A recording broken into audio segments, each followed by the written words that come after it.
quero falar, meus irmãos, lamentavelmente, uma instituição que eu fiz parte 22 anos dela.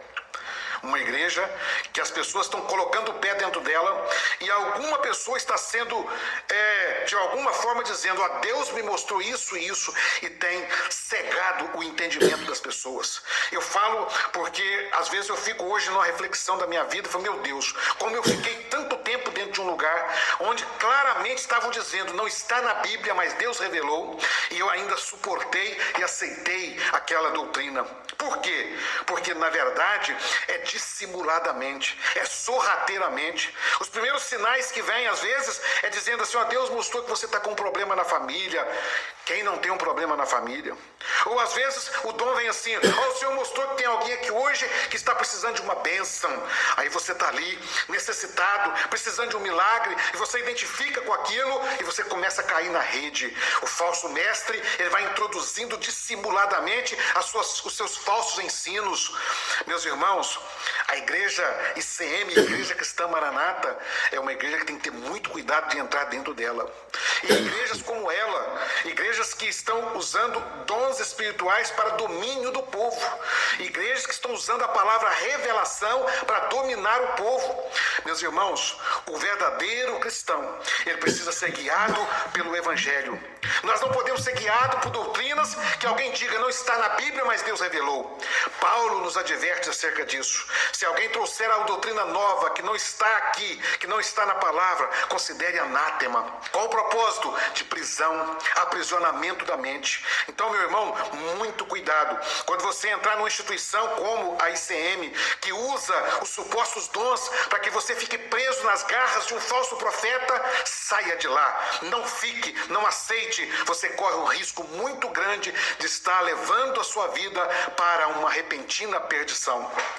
A segunda igreja que eu quero falar para vocês é a igreja que prega a doutrina da prosperidade. Meus irmãos, é claro e evidente que nunca foi e nunca é pecado você ter um bom recurso financeiro, ou até ser rico, ou até ser milionário, ou se Deus te agraciar até ser um bilionário. Nunca houve uma condenação, uma proibição para alguém ser rico. Mas, meus irmãos, quando uma instituição ela começa a fomentar no seu coração que você tem que ficar rico, ela está trabalhando em favor de um pecado que é considerado pelo próprio Senhor Jesus como um pecado de idolatria, a ponto do Senhor Jesus dizer: é impossível servir a dois senhores, ou você serve a Deus, ou você serve ao dinheiro. Meus irmãos, a avareza é um pecado inaceitável, é um pecado dissimulado que está levando muitas pessoas para uma repentina perdição. Porque a doutrina da prosperidade, ela trabalha na mente do homem, que o homem ele precisa prosperar, que o homem ele tem que enriquecer, que a riqueza é sinal de uma bênção, que o dinheiro na sua vida é sinal de que Deus está agradando de você.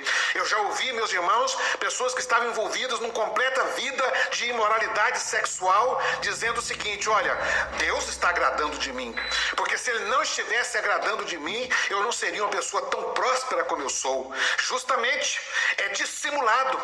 Muitas pessoas estão sendo levadas, meus irmãos, a um perigo de condenação eterna, porque se prenderam a uma doutrina que é uma doutrina para esta vida.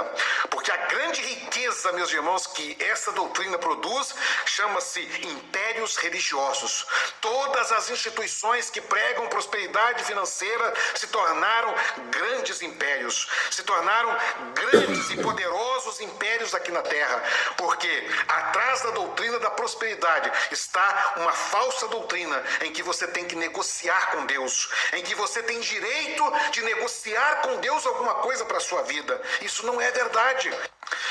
Meus irmãos, o homem que entra por esse caminho, ele não entende o que é o pecado na sua vida. Ele não compreendeu o que é a graça de Deus na sua vida, o que é o favor imerecido. Com Deus não se negocia, com Deus não se brinca, com Deus, meus irmãos, não somos capazes de dizer algo para Deus ou determinar algo para Deus, porque eu estou dando algo à igreja. Não, de forma nenhuma.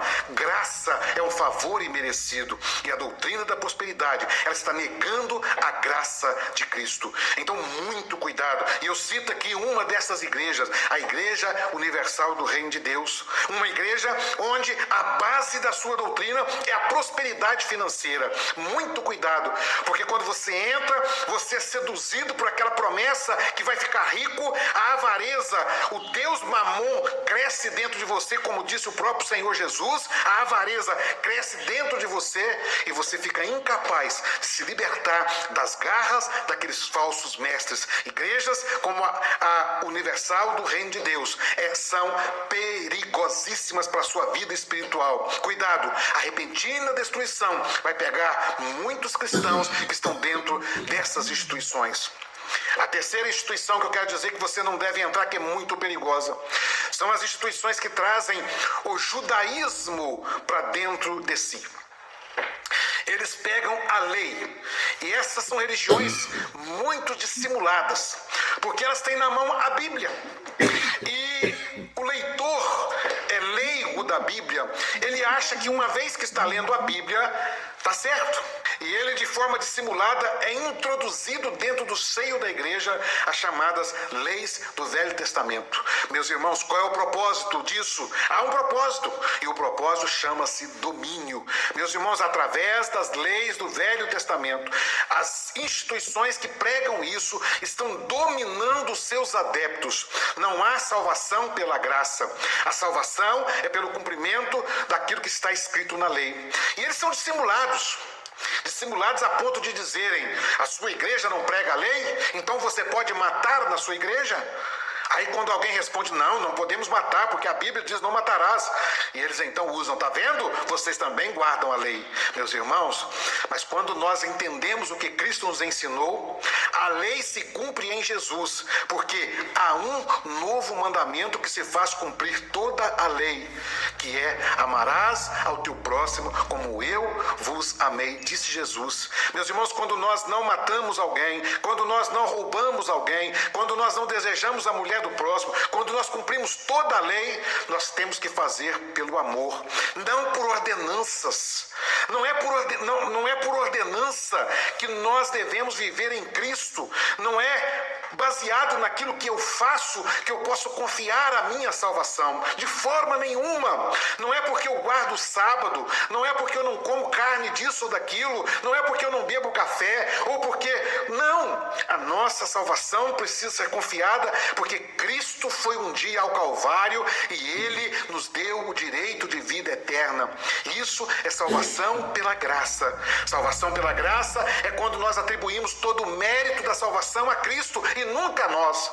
Mas as doutrinas que trazem, as igrejas que trazem a doutrina do Velho Testamento para dentro de si, elas estão implantando um sistema legal dentro da igreja de Cristo. E muitas pessoas estão caminhando para uma repentina condenação. Por quê? Porque elas estão confiadas em si. Aí eu vou para o céu porque eu guardo o sábado. Aí eu vou para o céu porque eu não como carne de porco. Aí eu vou para o céu porque Jesus morreu, sim, mas eu vou para o céu porque eu obedeço o que está escrito no Velho Testamento. Não, meus irmãos, essas igrejas são perigosíssimas. E eu cito aqui como exemplo delas a Igreja Adventista do Sétimo Dia. Meus irmãos, é um perigo, é uma seita tão dissimulada que ela introduz o Velho Testamento de forma tão perfeita, onde as pessoas dizem: olha, os adventistas, eles leem muito a Bíblia, mas negam a graça de Cristo. E atrelado a isso, novas revelações são trazidas para dentro da palavra, mas não vou entrar porque o assunto aqui é essa base judaica, essa base da antiga lei dentro da instituição. Citamos aqui Adventistas do Sétimo Dia, citamos aqui os Testemunhas de Jeová. Todos estes grupos, meus irmãos, são na verdade seitas religiosas. Eu citei aqui 3 igrejas perigosíssimas: ICM, Igreja Cristã Maranata, Universal do Reino de Deus e Adventista do Sétimo Dia, juntamente com os Testemunhos de Jeová, e todas as igrejas que estão dentro dessa linha, que usam os dons espirituais para domínio, que usam a teologia da prosperidade para ganhar os seus adeptos.